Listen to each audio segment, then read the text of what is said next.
Salam sejahtera bagi kita semua. Assalamualaikum warahmatullahi wabarakatuh.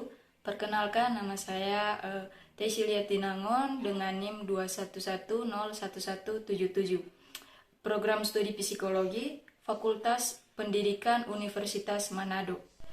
Nah, sebelum masuk pada teorinya, ada baiknya dahulu kita mengenal biografi secara singkat tentang Burrhus Frederick Skinner atau B.F. Skinner ini.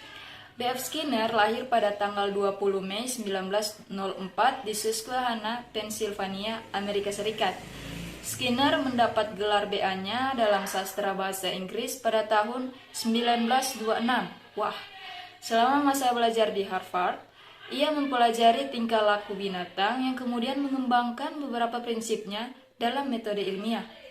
Ia memperoleh MA pada tahun 1930 dan PhD pada tahun 1931. Dari tahun 1942 sampai 1943, ia memimpin suatu penelitian perang yang disponsori oleh Jenderal Mills. Dan sebagai pengikut Guggenheim dalam tahun 1944 sampai 1945. Pada akhir tahun 1945, ia ditugaskan sebagai kepala Departemen Psikologi di Universitas Indiana. Nah, salah satu karyanya yang terkenal adalah The Behavior of Organisms pada tahun 1938 dan Walden II pada tahun 1948.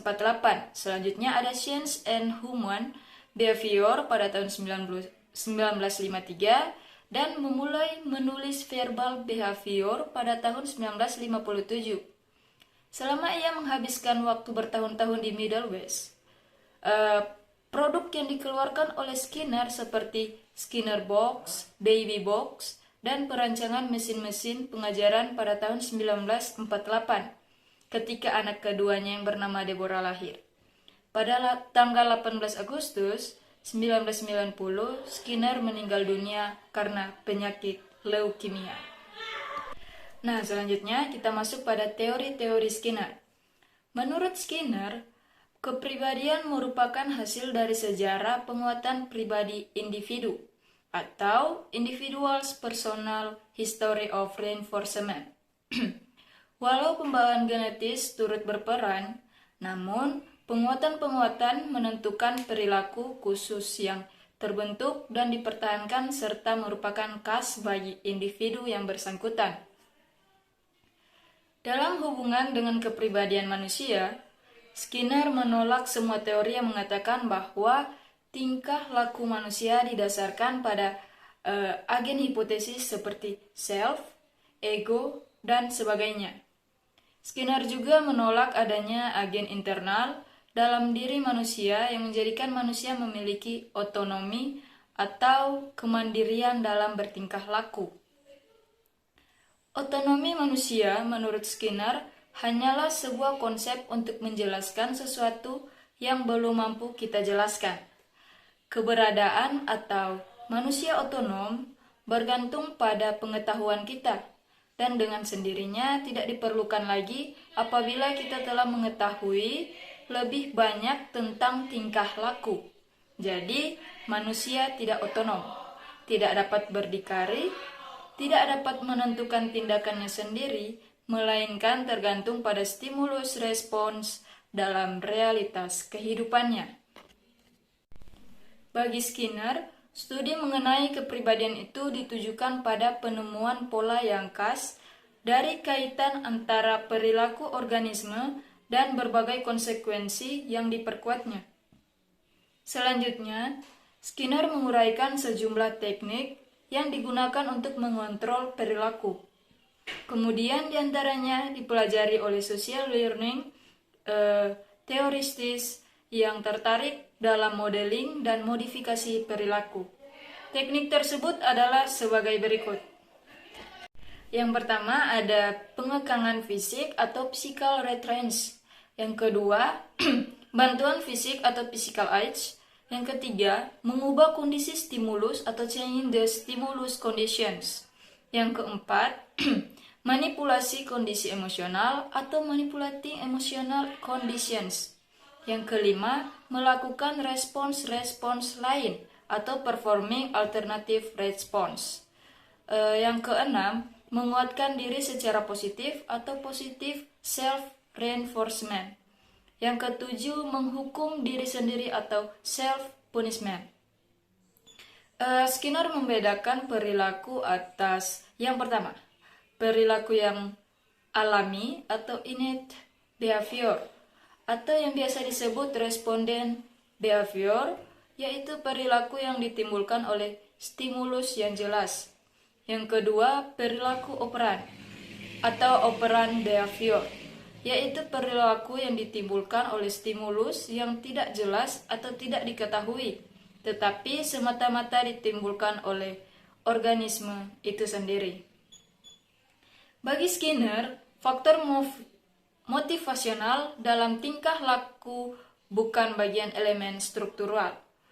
Dalam situasi yang sama, tingkah laku seseorang bisa berbeda-beda kekuatan dan keseringan munculnya. Konsep motivasi yang menjelaskan variabilitas tingkah laku dalam situasi yang konstan bukan fungsi dari keadaan energi, tujuan, dan jenis penyebab sebagainya. Konsep itu secara sederhana dijelaskan melalui hubungan sekelompok respon dengan sekelompok kejadian. Penjelasan mengenai motivasi ini juga berlaku untuk emosi. Selanjutnya ada dinamika kepribadian. Kepribadian dan belajar. Hakikat teori Skinner adalah teori belajar. Bagaimana individu menjadi memiliki tingkah laku baru, menjadi lebih terampil, menjadi lebih tahu.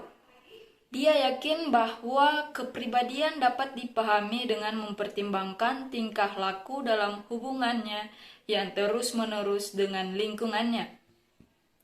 Cara yang paling efektif untuk mengubah dan mengontroli tingkah laku adalah dengan melakukan penguatan atau reinforcement.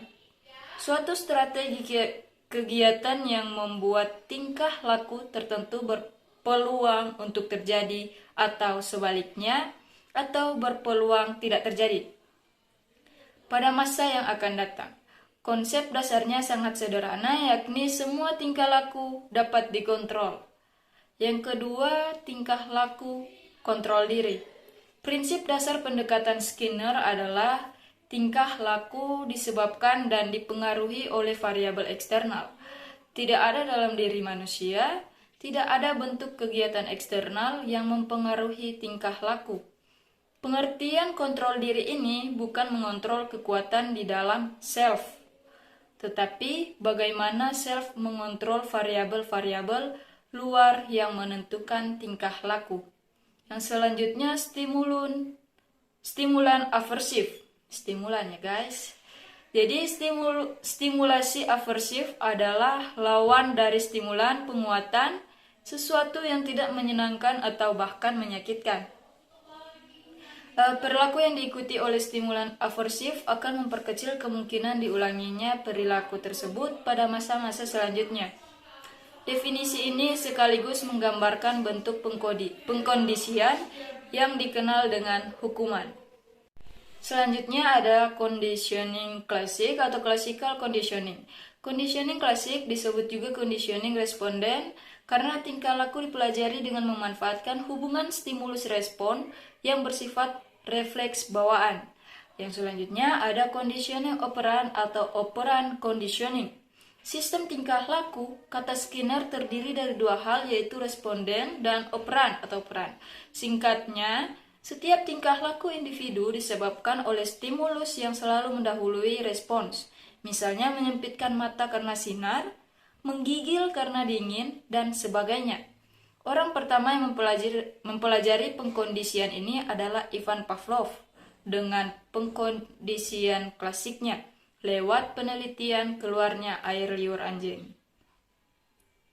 Mula-mula anjing itu diberi makan, dan setiap makanan diberikan sebelumnya lonceng dibunyikan. Karena adanya makanan keluar, maka keluarlah air liur si anjing. Karena setiap makanan keluar sebelumnya, didahului lonceng juga bunyi. Maka setelah beberapa waktu pengkondisian itu, apabila lonceng dibunyikan walau tanpa makanan, maka air liur anjing tetap keluar. Tetapi, bila sampai beberapa saat lonceng terus yang bunyi tanpa dibarengi oleh makanan, maka air liur tak keluar. Demikian juga pengkondisian yang dilakukan oleh Watson dan Rainer pada tahun 1920. Sebelum pengkondisian Albert, 11 tahun, tidak takut dengan tikus putih, kapas, topeng, dan lain-lain. Setelah dikondisikan bahwa setiap ada tikus putih, anak kecil itu diberi bunyi-bunyian keras di belakang dirinya. Setelah 7 kali pengkondisian, setelah lihat tikus putih saja, tanpa bunyi, anak kecil itu sudah menangis dan ketakutan. Pada tahap selanjutnya, Albert menggeneralisasi kondisi itu, sehingga ia takut pada anjing, mantel bulu, topeng, bahkan rambut peneliti. Sekalipun pengkondisian klasik itu benar, tetapi kata Skinner yang lebih penting adalah pengkondisian operan atau tafsiran Skinner tentang pengkondisian adalah penguatan atau reinforcer, tindakan yang mendapat penguatan atau hasil positif akan dilakukan lagi atau diulang. Sedangkan yang mendapat penguatan negatif akan ditinggalkan. Reinforcer tidak diasosiasikan dengan stimulus yang dikondisikan, tetapi diasosiasikan dengan respon, karena respon itu sendiri beroperasi memberi reinforcement. Skinner menyebut respon itu sebagai tingkah laku operan atau operan behavior. Tingkah laku responden adalah tingkah laku otomatis dan refleks, yang dalam conditioning classic respon diusahakan dapat dimunculkan dalam situasi yang lain dengan situasi aslinya. Tingkah laku operan mungkin belum pernah dimiliki individu, tetapi ketika orang melakukannya, dia mendapat hadiah. Respon operan itu mendapat reinforcement, sehingga berpeluang untuk lebih sering terjadi. Conditioning operan tidak tergantung pada tingkah laku otomatis atau refleks, sehingga jauh lebih fleksibel dibandingkan conditioning klasik. B.F. Skinner dengan pandangan yang radikal banyak salah dimengerti dan mendapat kritik yang tidak proporsional. Betapapun orang harus mengakui bahwa teori behaviorisme paling berhasil dalam mendorong penelitian di bidang psikologi dengan pendekatan teoretik lainnya, berikut 5 kritik terpenting terhadap B.F. Skinner. Pendekatan teoretik lainnya berikut 5 kritik terpenting terhadap B.F. Skinner. Yang pertama, teori Skinner tidak menghargai harkat manusia. Manusia bukan mesin otomat yang diatur lingkungan semata. Manusia bukan robot, tetapi organisme yang memiliki kesadaran untuk bertingkah laku dengan bebas dan spontan. Yang kedua, gabungan pendekatan nomotorik dan ideografik dalam penelitian dan pengembangan teori banyak menimbulkan masalah metodologis. Yang ketiga, pendekatan Skinner dalam terapi tingkah laku secara umum dikritik hanya mengobati simptom dan mengabaikan penyebab internal mental down fisiologi. Yang keempat, generalisasi dari tingkah laku merpati mematok makanan menjadi tingkah laku manusia yang sangat kompleks, terlalu luas atau jauh. Nah, ini kekurangan teori behavioristik. Yang pertama, pembelajaran cenderung pasif. Yang kedua, membatasi kreativitas siswa. Dan yang ketiga, bergantung erat pada pendidik. Oke, sekian dari saya. Bila ada banyak kesalahan, dimohon maaf. Dan terima kasih.